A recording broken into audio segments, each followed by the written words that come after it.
नमस्कार। Sociology with Dhruv Dikshit channel में मैं डॉक्टर ध्रुव दीक्षित आपका स्वागत करता हूं। आज आपके साथ मैं एक फ्रांसीसी विचारक पर चर्चा करूंगा। 28 नवंबर 1908 को ब्रुसेल्स बेल्जियम में आपका जन्म हुआ था। माता पिता यहूदी थे। हाँ, बिल्कुल सही पहचाना आपने, cloud Levi straws. Cloud Levi straws एक प्रख्यात मानवशास्त्री, समाजशास्त्री, चिंतक है। यहां तक कहा गया कि 20वीं सदी का सबसे श्रेष्ठ विचारक, चिंतक लेवी स्ट्रॉस है। और 100 साल की आपकी आयु रही। 30 अक्टूबर 2009 को पेरिस, फ्रांस में आपका निधन हुआ। आपके माता पिता यहूदी थे और पिताजी तो बहुत ही बढ़िया चित्रकार थे। पढ़ने की उम्र जब थी तब लेवी स्ट्रॉस के हाथ में पेंसिल या कलम की जगह तुलिका होती थी, ब्रश होता था। चित्रकारी इन्होंने की है। उस समय इन्होंने संगीत का भी शौक था, संगीत भी किया, लेकिन बहुत अच्छे संगीतकार नहीं बन पाए, या संगीत नहीं, गायन में इनको उतनी ज्यादा महारत नहीं हुई। और फिर पढ़ने पढ़ाने का दौर शुरू हो गया। आपके 2 बच्चे हैं, Matthew Levi Strauss, Lawrence Levi Strauss. पत्नी भी आपकी 2 थी, रोजमेरी उल्लोवो, जो 1946 से 1954 तक आपके साथ रही। उनकी मृत्यु के बाद मोनिक रोगन से आपका विवाह हुआ, जो 1904 से आपके साथ है। लेवी स्ट्रॉस मानवशास्त्री हैं। इन्होंने भाषा, जनजाति, इन पे ज्यादा काम किया है और उसी को फोकस किया। पाइलो विश्वविद्यालय 1930 में पढ़ाई करते हुए आपने सांस्कृतिक मानव विज्ञान पे काम किया। पेरिस विश्वविद्यालय में आपने कानून और दर्शन की पढ़ाई की। संगीत की भी पढ़ाई की आपने, चूंकि पिता चित्रकार थे। साहित्य और कानून में आपने पेरिस से स्नातक किया। स्नातक के बाद फ्रांस के एक स्कूल में 2 साल आपने अध्यापन कार्य भी किया, लेकिन अध्यापन कार्य में इनका मन नहीं हुआ और फिर ये रिसर्च की ओर चले गए, अध्ययन अध्यापन करने लगे। फ्रांसी दूतावास में आप एक सांस्कृतिक परामर्शदाता, कल्चरल काउंसलर के रूप में भी काम किया है और कई विश्वविद्यालयों में आप प्रोफेसर रहे। आपकी किताबें बहुत फेमस हैं, कई किताबें आपने लिखी हैं। लेवी स्ट्रॉस की जो किताबें हैं, वो मैं यहाँ देख रहा था एक किताब में, उनकी किताबों की एक लिस्ट है लेवी स्ट्रॉस की। काफी किताबें इन्होंने लिखी हैं। The elementary structure of kinship 1949 में, एक प्रख्यात पुस्तक है इनकी। Introduction to the work of Marcel Mauss 1950 की किताब है। थ्रिस्ट थेरोपिक्स 1955। स्ट्रक्चरल एंथ्रोपोलॉजी, जिसके जन्मदाता कहे जाते हैं, इनको कहा जाता है कि ये स्ट्रक्चरल एंथ्रोपोलॉजी के जन्मदाता हैं, इसके पितामह कहलाते हैं। 1958 में किताब लिखी थी। द सेवेंज माइंड 1962 में। टोटेज्म गोत्र पे इन्होंने बात की है 1962 में। The structural study of math 1963। The raw and cook भोजन स्पेशल थे ये। लेवी स्ट्रॉस ने भोजन की भी बात की है कि भोजन कैसा होना चाहिए, भोजन की चर्चा करी है। पक्का भोजन, कच्चा भोजन, सबकी बात करके उन्होंने, इनकी फेमस बुक है the raw and the cooked 1964 में। Introduction to the science of mythology, ये 4 वॉल्यूम में भारी भरकम किताब है, जो कि 1964 से 71 की अवधि में इन्होंने कंप्लीट की। फ्रॉम हनी टू एसेस 1966 में आई। The origin table manners, table के हमारे जो मैनर्स हैं उसका ओरिजिन कहां से हुआ, उस पर चर्चा की 1968 में। द नेकेड मैन के बारे में बात की 1971 में। The way of the mask 1975। The view from affair view from affair 1985, jewels water 1988। ये इनकी कुछ महत्वपूर्ण किताबें हैं जिसमें उन्होंने काफी कुछ चर्चा की है। लेवी स्ट्रॉस लिखते हैं कि मानव शास्त्र पहले मनोविज्ञान है। यह टिप्पणी उन्होंने अपनी बुक सेविज माइंड में की थी। रिश्तेदारों की बुनियादी संरचना इनकी फेमस किताब है। संरचनावाद सिद्धांत के ये जनक कहलाते हैं, पितामह कहलाते हैं। इन्होंने मिथ और नातेदारी को एक नए आयाम के साथ नए दृष्टिकोण से प्रस्तुत किया। संरचनात्मक मानवशास्त्र के प्रणेता 20वीं सदी के प्रखर सैद्धांतिक विचारक समाजशास्त्री के रूप में जाने जाते हैं। आपने भाषा, मिथक, जो मिथक चलते हैं समाज में, भाषा, मिथक, भाषा शास्त्र, नातेदारी संबंध, जनजाति समाजों के अध्ययन के लिए आपकी पहचान वर्ल्ड में आज भी की जाती है। फ्रांस ही नहीं, पूरे ऑल ओवर वर्ल्ड में Levi Strauss, cloud Levi straws जाने जाते हैं। आपने मानव चिंतन की प्रक्रिया के आधार पर मस्तिष्क को जानने का प्रयास किया।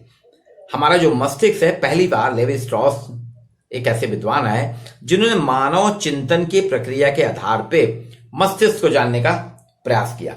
और मनोविज्ञान के इन्होंने काफी प्रयोग किया है अपने सिद्धांतों में।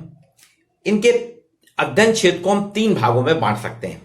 पहला नातेदारी का सिद्धांत, दूसरा मिथक शास्त्र और तीसरा आदिवासी वर्गीकरण, ट्राइबल क्लासिफिकेशन। ये तीनों क्षेत्र जो हैं सामाजिक विनिमय, इसमें इन्होंने सामाजिक विनिमय, सोशल एक्सचेंज की बात जो की है, इसी के आधार पर नातेदारी व्यवस्था को उन्होंने एक नए दृष्टिकोण से, नए आयाम से बताया। तो सोशल एक्सचेंज के लिए क्लाउड लेवी स्ट्रॉस में जो बात हुई है उसमें इन्हें महिला शब्द, वर्ड, वीमेन, वर्ड और वस्तु, काइंड्स के बारे में बहुत कुछ कहा कि विनिमय थ्योरी महिला, शब्द और काइंड, वस्तु पे टिकी रहती है। फ्रांस में इनने लाहोना नामक एक पत्रिका संपादन भी किया था। इनकी पीएचडी जो है नातेदारी की प्रारंभिक संरचना, इस पर उन्होंने पीएचडी की है। और आपने बताया कि इनका जो मैंने बताया ना, नातेदारी, विवाह, इस सब पे काफी कुछ चर्चा की। बोले विवाह का आधार, मैरिज का बेस जो है, विवाह का आधार लेवी स्ट्रॉस कहते हैं मुख्यतः पारस्परिकता, म्यूचुअल अंडरस्टैंडिंग और विनिमय की प्रक्रिया है। पारस्परिकता और विनिमय की प्रक्रिया है। इसके लिए उन्होंने एक बहुत काफी अध्ययन किया, संरचनावाद की बात की। संरचनावाद में इन्होंने नाम दिया, इनका कहना था मानव मस्तिष्क जो है 2 विरोधी युग्म में बटा रहता है, और संरचनावाद को द्विभाजीय परिप्रेक्ष्यता के आधार पर उन्होंने कहा। इन्होंने विवाह का जो है बहुत बढ़िया उदाहरण दिया कि ये कहते हैं विवाह वास्तव में जो है पारस्परिक आदान प्रदान की प्रक्रिया है। इसके लिए उन्होंने एक इनकी एक किताब है, उसमें आदिम समाजों का अध्ययन किया है और उसी में इन्होंने विवाह संस्था का उल्लेख किया है। लेवी स्ट्रॉस ने जो पारस्परिकता की और विनिमय की बात की है, उसके लिए उन्होंने विनिमय की महत्ता बताई, एक्सचेंज की इंपॉर्टेंस बताते हुए कहते हैं कि मैं गया अध्ययन के क्षेत्र में, उन्होंने देखा कि साउथ फ्रांस में, दक्षिणी फ्रांस में छोटे छोटे गांव में जो रेस्टोरेंट होते हैं, भोजनालय होते हैं, वहां पे एक बहुत बढ़िया प्रथा चलती है। रेस्टोरेंट की बात की उन्होंने दक्षिणी फ्रांस के, साउथ फ्रांस में, कि आप किसी भी रेस्टोरेंट में जाएंगे, वहां टेबल पे एक छोटी सी वाइन, शराब की बोतल रहती है, उसमें 1 गिलास के करीब शराब रहती है। हालांकि बहुत महंगी नहीं रहती, हल्की साधारण शराब रहती है, पर 1 गिलास शराब रहती है। और आप जब टेबल में बैठे, हर टेबल में वहां रखी रहती है।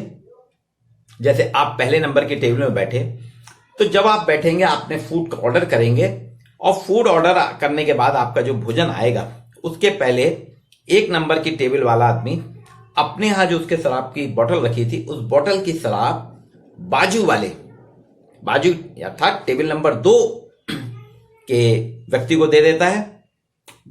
वो मांगे या ना मांगे, वहां पे कस्टम है, प्रथा है, वो अपनी शराब उसको दे देगा।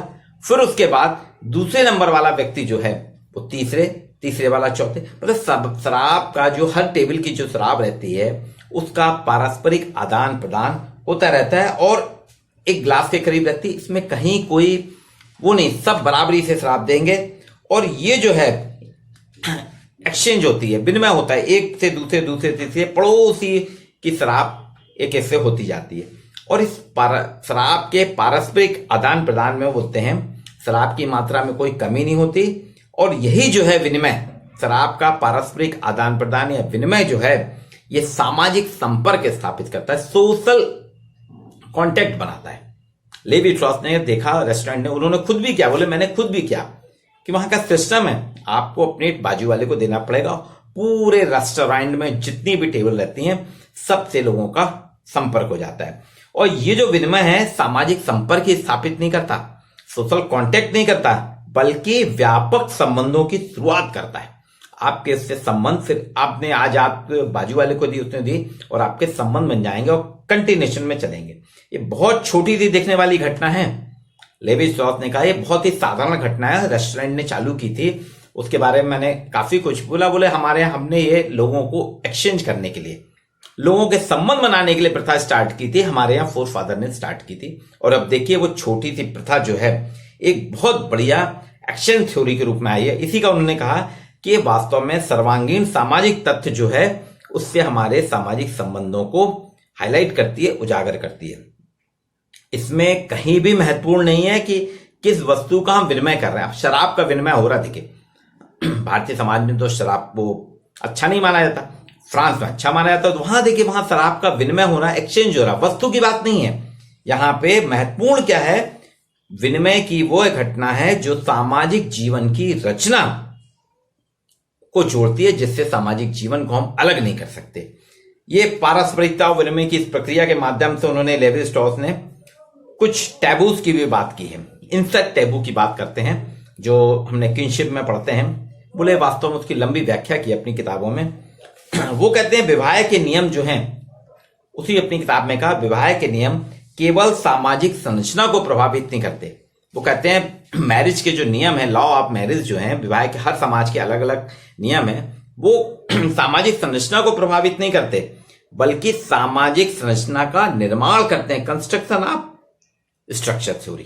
वो संरचनात्मक बात की बात की है कि विवाह सामाजिक संरचना का प्रभावित नहीं करते, बल्कि सामाजिक संरचना का निर्माण करते हैं। उसी में उन्होंने डिसेंट थ्योरी जो वन सिद्धांत है उसकी बात की है, और विवाह का सिद्धांत अलायंस थ्योरी उनने उसको कहा, बोले वन से सिद्धांत नहीं कहनी चाहिए, हमको अलायंस थ्योरी कहनी चाहिए, विवाह सिद्धांत के रूप में फेमस किया।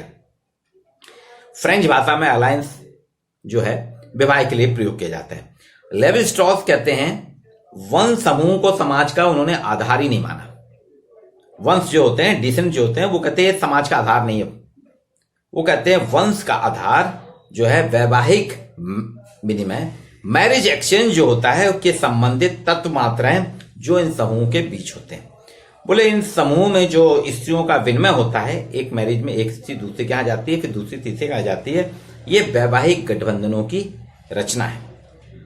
इसी के आधार पर उन्होंने कहा फिर समाज की रचना की बात की है। बोले समाज की रचना तभी होती है जब एक व्यक्ति अपनी बहन दूसरे को देता है, इसके बाद जो एक व्यक्ति ने अपनी बहन दूसरे को दी, दूसरे ने तीसरे को दी, इस प्रकार से ये जो सिस्टम चल रहा है समाज में, ये वैवाहिक बंधनों के माध्यम से बोले समाज की रचना होती है। बोले समाज की रचना की लेवी स्ट्रॉस की थ्योरी थी। ये नातेदारी की प्रारंभिक संरचना जो उनकी किताब है 1946 में आई थी उसमें है। फिर इसके बाद उन्होंने विवाह के कई प्रकार के प्रारंभिक संरचनाओं की, औद्योगिक समाज और सरल समाज अलग अलग प्रकार से की है कि अगर एक्स व्यक्ति वाई स्त्री से विवाह करता है तब वाई व्यक्ति एक्स से विवाह करता है। ऐसे उनकी किताब में हमको काफी कुछ देखने को मिलेगा। नातेदारी के में लेवी स्ट्रॉस का जो मूल विचार है वो कहते हैं कि मूलभूत रूप से नातेदारी संबंध चार प्रकार के, उन्हें चार प्रकार के नातेदारी के संबंध बताए।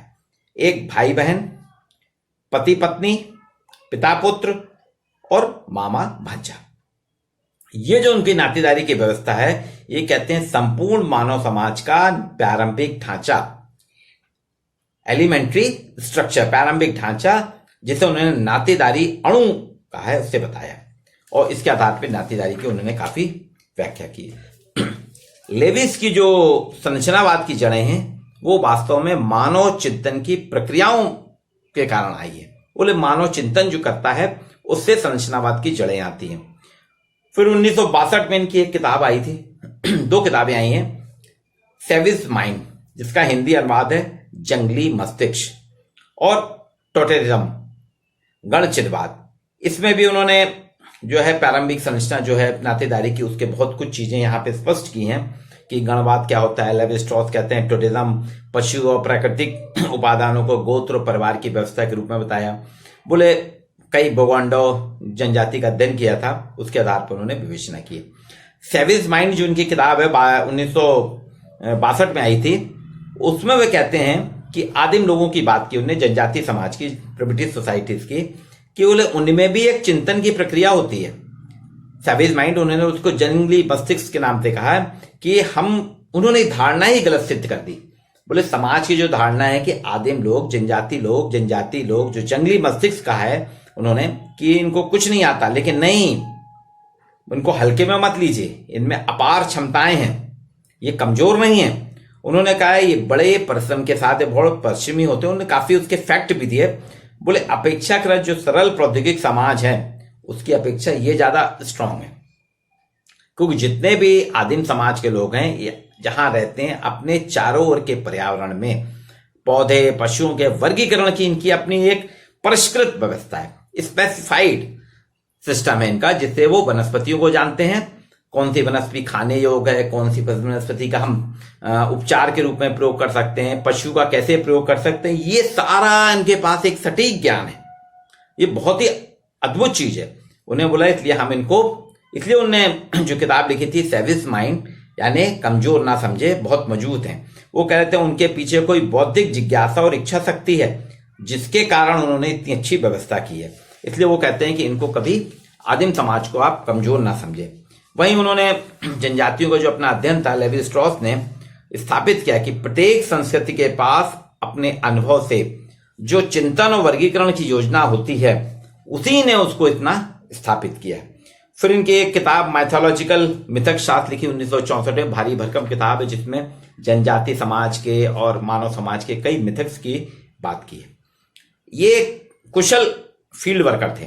लेवी स्ट्रॉस जो हैं कुशल क्षेत्र करता थे और उसके साथ साथ उच्च कोटि के चिंतक और सिद्धांतकार। ये थ्योरोलॉजिस्ट थे, थ्योरी इनने बहुत दी हैं, चिंतक भी थे, फील्ड वर्क तो करते ही थे, इन्होंने काफी फील्ड वर्क किया।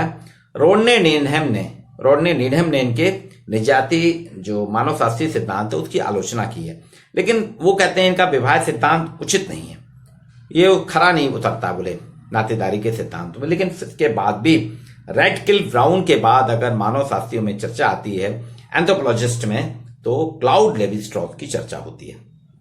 मेलनोस्की और रैडकिल ब्राउन तो नो डाउट नंबर 1 है, लेकिन क्लाउड लेवी स्ट्रॉस भी उनके समकक्ष हैं। अब मानव मस्तिष्क की सार्वभौमिकता की समानता, बोले मानव मस्तिष्क की यूनिवर्सल इक्वालिटी की बात की है कि अपने भोजन बनाने की प्रक्रिया पे वो कहते हैं मानव मस्तिष्क की सार्वभौमिक यूनिवर्सल होता है मानव मस्तिष्क, उसमें समानताएं सब में बराबर होती हैं। द कलनरी ट्रायंगल 1966 में इनकी एक किताब आई थी, उसमें उन्होंने एक लेख लिखा था कलनरी ट्रायंगल में, जो पाक विद्या त्रिकोण का विचार है। ये जैकबसन के भाषा विज्ञान से उन्होंने लिया था, जिसमें व्यंजन त्रिकोण और स्वर त्रिकोण पर आधारित है। व्यंजन वावेल और स्वर है ना, उस पर आधारित है इनका।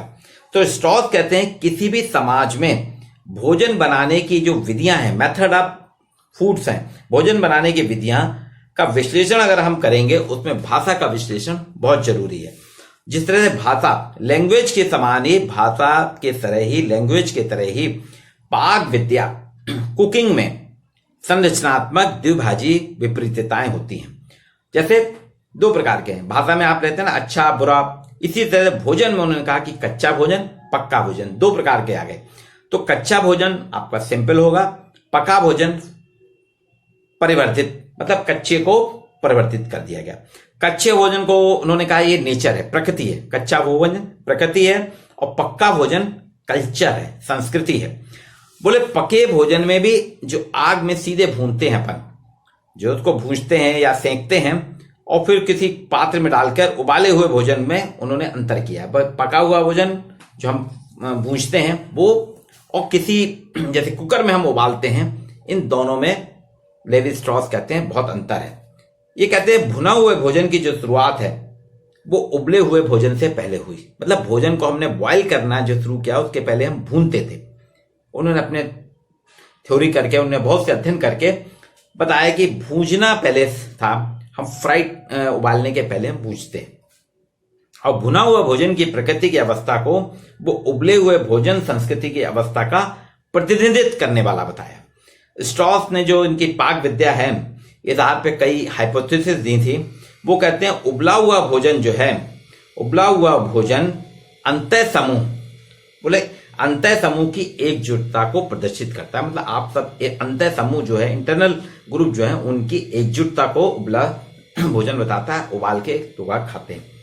जबकि भुना हुआ भोजन अतिथियों को परोसा जाता है। अब देखिए उन्होंने पाक विद्या के माध्यम से उनके हाइपोथेसिस थी, बोले जो उबला हुआ भोजन है, घर में हम सब रह रहे हैं, पूरे एक परिवार के लोग रह रहे हैं, तो सामान्यतः भोजन उबाल लेते हैं और हम लोग खा लेते हैं। लेकिन जब हमारे घर में कोई अतिथि आता है, मेहमान आता है, तो हम उसको भोजन उबला हुआ भोजन नहीं देते, बल्कि भूंज के मसाला डाल के उसको देते हैं। मतलब विशेषीकरण हुआ, वहां अंतः समूहीकरण नहीं है। ये एक चीज उन्होंने बताया कि एकजुटता का प्रदर्शन करता है उबला हुआ भोजन। और भुना हुआ भोजन हम अतिथियों को भी देते हैं, मतलब कुछ खास लोगों को, स्पेसिफिक लोगों को खिलाया जाता है। इस प्रक्रिया से उन्हें समाज की संरचना से जोड़ते हुए, इस प्रक्रिया को उन्हें भोजन पकाने की समाज की संरचना से जोड़ा और कहा आधुनिक समाजों, जो मॉडर्न सोसाइटी है, इसमें भुना हुआ भोजन स्पेशली मांस समाज के उच्च तबका, हाई सोसाइटीज में भुना हुआ भोजन खाया जाता है और उबला हुआ भोजन समाज के निम्न स्तर के, लोअर कैटेगरी के लोग जो गरीब हैं लेकिन सामूहिक रूप से एक हैं, वो लोग खाते हैं। और इसको उन्होंने नरभक्षिता की प्रथा के साथ भी जोड़ा है। बोले कहते हैं उबालने की प्रक्रिया का प्रयोग तब होता है जब सगे संबंधी अथवा दुश्मनों के बीच में मांस का भोज पदार्थ के रूप में भक्षण, जब कोई ऐसा खाते हैं, जब आपस में कोई विरोध होता है तो वो उसको उबालने के साथ साथ मांस वगैरह खाते हैं। लेकिन जब भुना हुआ भोजन है उसका प्रयोग अधिकांश दुश्मनों का मांस भक्षण करने के लिए किया जाता है। आपस में जब हम रह रहे हैं तो उबले ही भोजन खाएंगे, उबालेंगे, लेकिन जब किसी दुश्मन पे हम जीतते हैं तो फिर भुना हुआ भोजन, ये उन्होंने इस प्रकार से उसको भोजन पाक विद्या में कहा था। ये वास्तव में लेवी स्ट्रॉस जो थे ये काफी अध्ययन कर रहे हैं, जेनेटिक साइंस का इन्होंने काफी कुछ अध्ययन किया, जेनेटिक कोड की बात की थी, लेकिन वो जो उनका था जेनेटिक कोड वो कर नहीं पाए और उनकी डेथ हो गई। लेकिन मानव विज्ञान के रूप में जो क्लाउड लेवी स्ट्रॉस का योगदान है वो निसंदेह बहुत ही ऊंचे दर्जे का है। ये फ्रांसीसी समाजशास्त्री भी है, मानव शास्त्री भी है, भाषा विज्ञान पे भी उन्होंने काम किया है। तो अलग अलग विधाओं में काम किया और अलग अलग विधाओं में काम करते हो। अब देखिए इनकी किताबें ही अलग अलग हैं। कुकरी, नातेदारी, कुकरी पे भी इन्होंने बात की है, नेकेड मैन पे भी बात की है, मस्तिष्क की भी बात की है। तो अलग अलग प्रकार से अलग अलग विधाओं में क्लाउड लेवी स्ट्रॉस ने अध्ययन किया और 30 अक्टूबर 2009 को पेरिस फ्रांस में आपकी मृत्यु हुई। आज 28 नवंबर 1908 को आपका जन्म हुआ था, आज 28 नवंबर है। तो ये जन्मदिन पे सुफलाजी with Dhruv Dikshit channel Claude Levi Strauss को नमन करता है और आप सबके सामने मैंने उनके जीवन परिचय, बायोग्राफी को देने का प्रयास किया, उनकी किताबों को देने की बात की, उनकी शिक्षा की बात की और उनके सिद्धांतों की इस वीडियो में चर्चा की है। उम्मीद करता हूं आपको ये सब पसंद आएगा। आप इसको सब्सक्राइब करिए और लगातार देखते रहिए। आज के लिए इतना ही, नमस्कार।